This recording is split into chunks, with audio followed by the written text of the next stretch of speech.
그런데 1907년 1월 안창호는 갑자기 미주 사회에서 종족을 감춥니다. 사라졌어요. 왜요? 학교 같은데. 단체 만든 것 같은데요. 밑에 뭐라고 써있는지 코리아 써 있고 아카데미.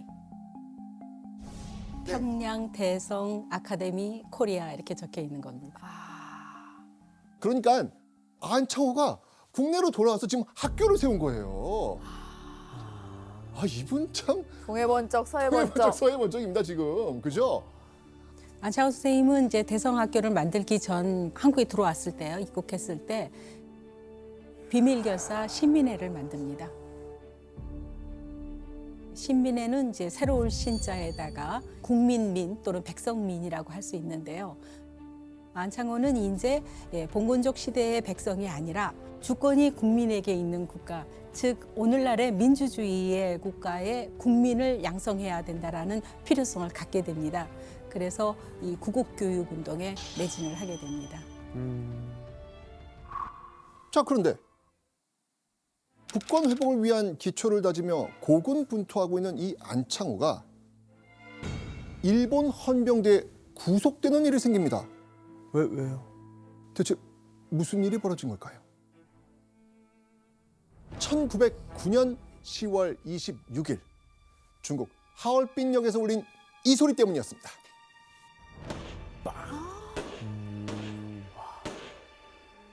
안중근의 저격으로 이토 히로부미가 사망한 겁니다. 사실 안창호는요, 안중근과 친분이 있었습니다. 네.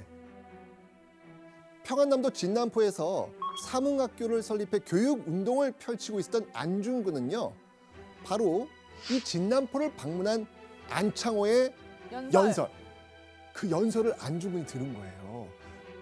그래서 안중근은 이따금 안창호와 시국을 논하며 가깝게 지냈죠. 이런 연결고리 또 있습니다. 자, 이런 상황에서 하얼빈 의거가 발생하자 안중근의 주변 인물을 탈탈 털었겠죠, 일제가. 네. 그죠? 자, 그러면서 이 안창호가 안중근의 하얼빈 의거와 깊은 관련이 있다고 판단을 하고 곧바로 평양에 있는 안창호를 체포해서 용산 헌병대에 구금을 시킨 거예요. 그런데 직접적인 증거가 있을까요, 없을까요? 없죠. 없죠. 직접적인 증거를 발견하지 못해 다행히 얼마 안 있어 안창호와 애국지사들은 무혐의로 풀려납니다. 그러던 1919년 4월 5일 41살의 안창호는 또 한 번 부랴부랴 짐 가방을 싸기 시작합니다. 한국인들의 해결사이자 슈퍼맨인 안창호를 급히 찾는 곳이 있었거든요. 자, 그곳이 대체 어디였는지 한번 확인해 보겠습니다. 바로 상하이 대한민국 임시정부였습니다. 와. 안창호가 미국을 떠나기 약 한 달 전 조국에서 독립을 바라는 간절한 마음이 팡 터져 나왔거든요. 바로 3.1 운동이 일어났던 겁니다. 일제 탄압에 지쳐가던 국내 독립운동가들은요, 조국으로부터 불어온 저항의 바람에 다시 한번 추진력을 얻습니다. 그리고 3.1 운동으로 달궈진 한국인들의 의지를 이어나가 체계적으로 독립운동을 이끌어갈 기관이 필요하다고 생각했던 것이죠. 그래서 상하이에서 임시정부를 만들려고 준비 중이었던 독립운동가들이 안창호에게 수립 과정을 함께 해달라고 요청을 해온 겁니다. 그리고 안창호를 부른 이들은요, 상하이에 도착한 안창호에게 대뜸 이 역할을 맡깁니다. 내무총장 안창호. 내무총장은요, 지금의 행정안전부 장관. 행안부 장관. 임시정부 사람들은요, 행동력 있고 자금 동원력까지 있는 안창호가 적임이라고 생각했던 것이죠. 게다가 상하이 임시정부의 수반은 국무총리 이승만이었지만 미주에서 부임하지 않은 상태였거든요. 그래서 내무총장 안창호가 국무총리 대리를 맡게 되면서 상하이 대한민국 임시정부의 실질적 리더가 되었던 것이죠. 야. 자, 이때 임시정부의 내무총장이 됐던 안창호의 심경은 어땠을 것 같아요? 우리가 생각하는 것처럼 막 와 할 수 있는 자리는 아니고 되게 또 부담이 좀 됐을 것 같은데. 왜냐면 할 일이 진짜 중요한 일이니까 사실 선뜻 받기가 맞아요. 쉽지 않았을 거예요. 하지만 제가 얘기했잖아요. 안창호는 한번 결심하면 어떻게 한다? 한다. 한다. 안창호는요, 드디어 독립운동가들이 한데 힘을 모아 독립전쟁을 펼칠 수 있겠다고 기대했을 겁니다. 그런데 상하이에서 안창호가 마주한 현실은요, 아이고, 혼란 그 자체였어요. 대한민국 임시정부가 상하이뿐만 아니고요, 두 곳에 더 있었던 겁니다. 먼저 러시아에는 대한국민의회라는 이름으로 핵심 인물은 이동희였습니다.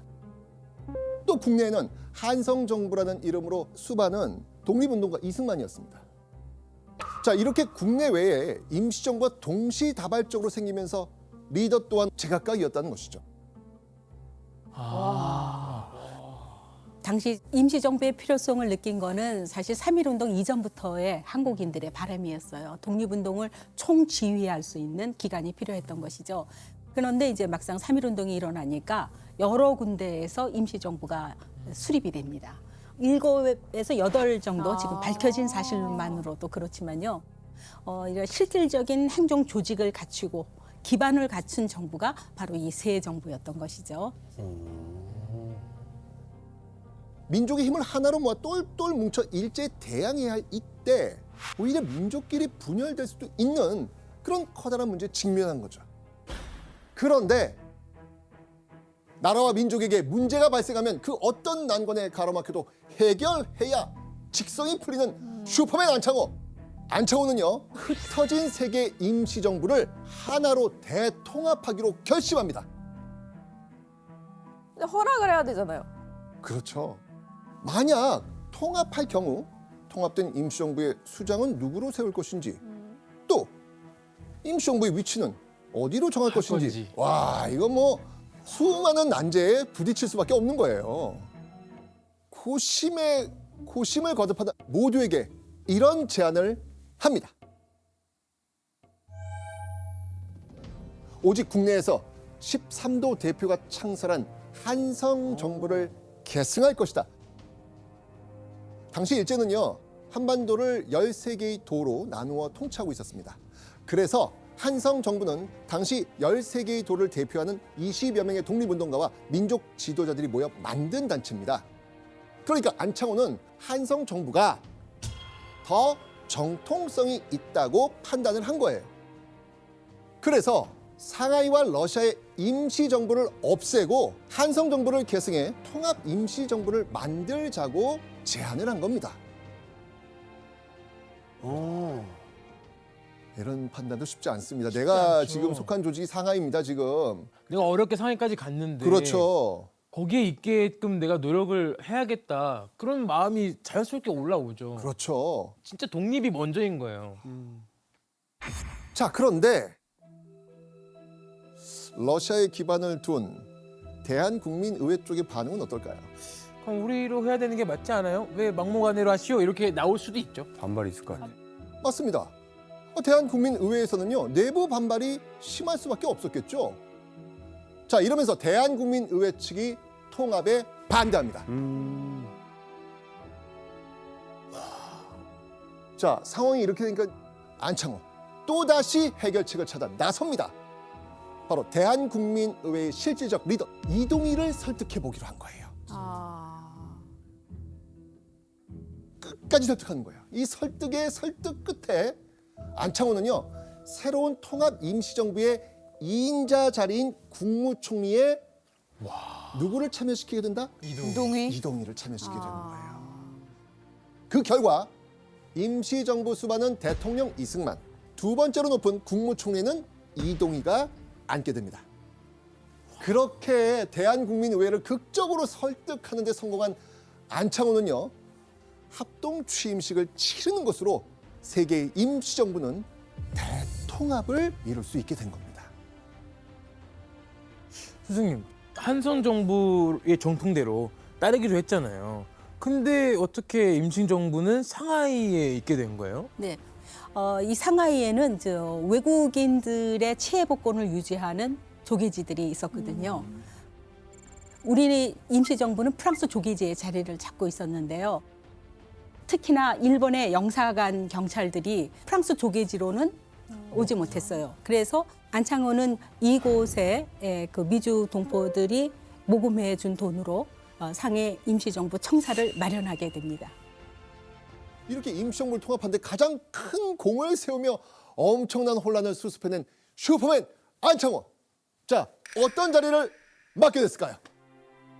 직급상 저 아래 위치한 노동국 총판 자리를 맡습니다. 노동국 총판?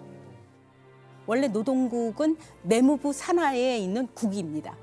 내무부 아래에 있는 조직이니까 국무총리 대리를 하고 또 내무총장을 하면서 실질적으로 상하이 임시정부의 수반과 같은 역할을 했던 그런 안창호에게 노동국 총판은 한직과 다름없는 것이었죠. 상황이 이렇게 되니까 노동국 총판 같은 한직에 안창호를 앉힐 수 없다며 반대하는 이들에게 안창호는 이렇게 말합니다. 이것은 오직 애국심에서 나오미요 결코 사욕이 있음이 아니다. 본인이 가진 거를 다 양보하네요. 그게 핵심이죠.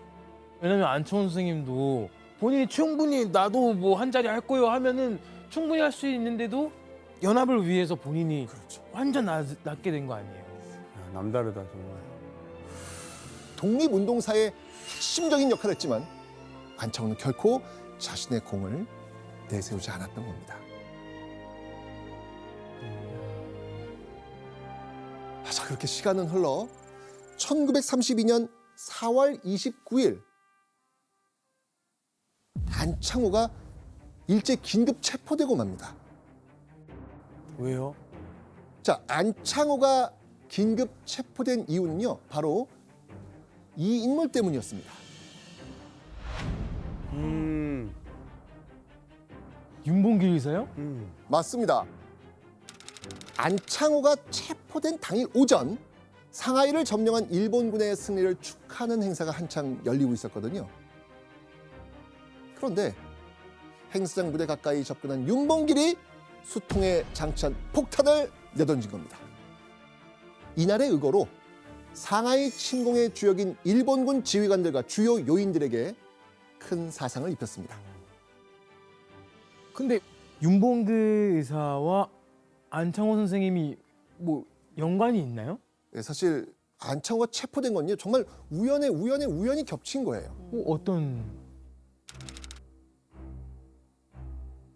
일제는요, 윤봉길 배후에 상하이 한인회 회장이 있다는 사실을 밝혀냅니다.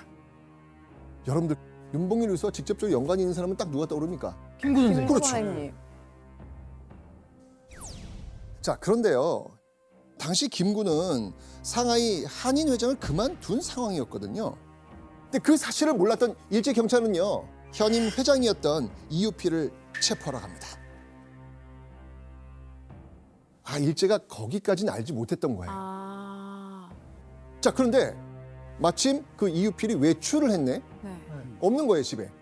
그렇게 외출한 이유필의 빈 집에서 경찰들이 잠복하고 있었는데 하필 그때 그 집을 방문한 사람이 있었어요. 바로 안창호였습니다. 왜 갔죠?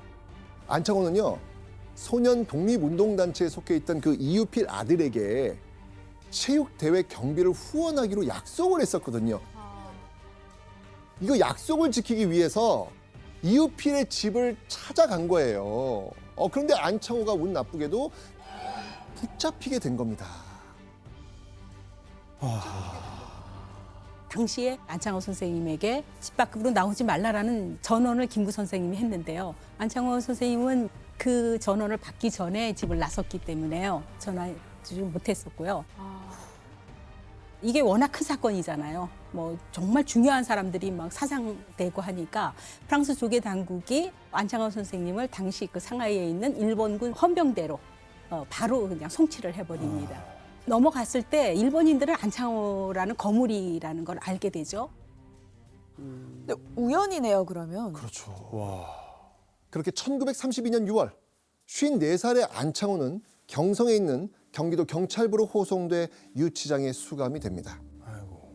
그렇게 일제 경찰에게 6차례에 걸친 긴 취조를 받은 안창호는요.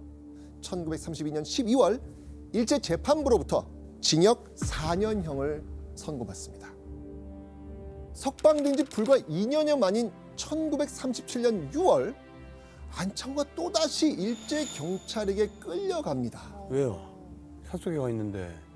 일본은 이제 이때쯤이면은 중일 전쟁이 일어나기에 앞서 조선에서의 일어나는 모든 민족 운동을 전부 다 말살을 하고자 합니다.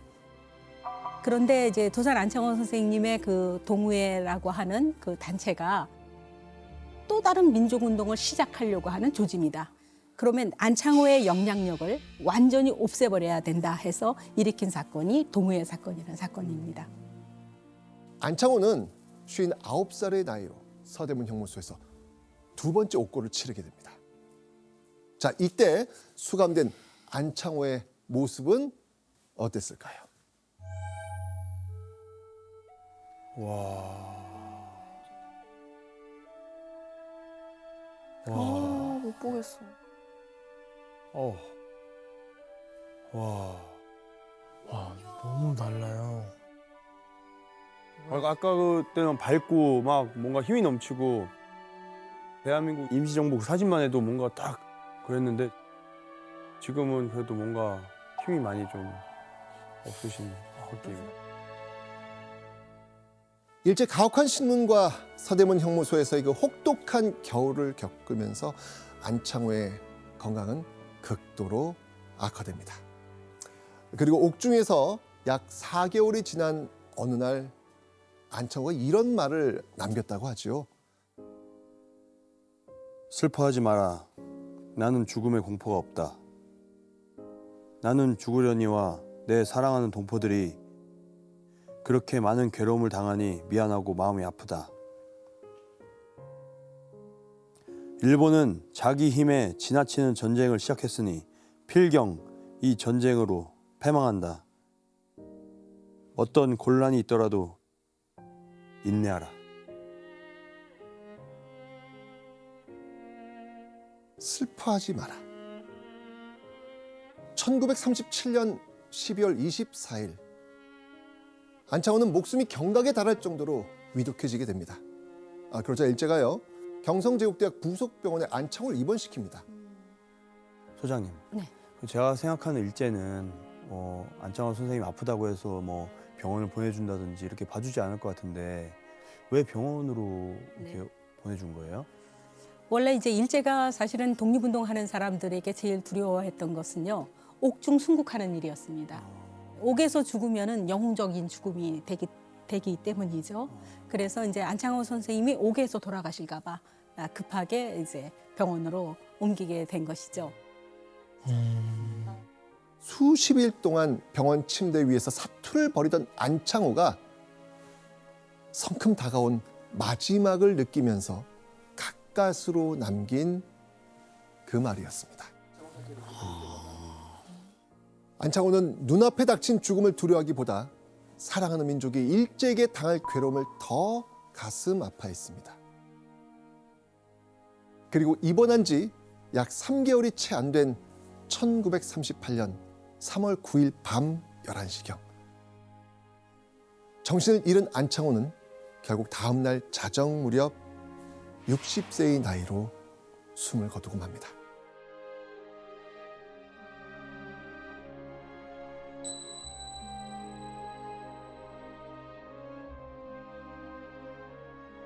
우리는 독립운동이라고 하면 제 한 몸 다 바쳐 투신하는 일만 생각하지만 안창호는 정성스레 오렌지를 따고 내 집 앞마당을 정돈하는 일부터 애국의 시작이라고 말했습니다.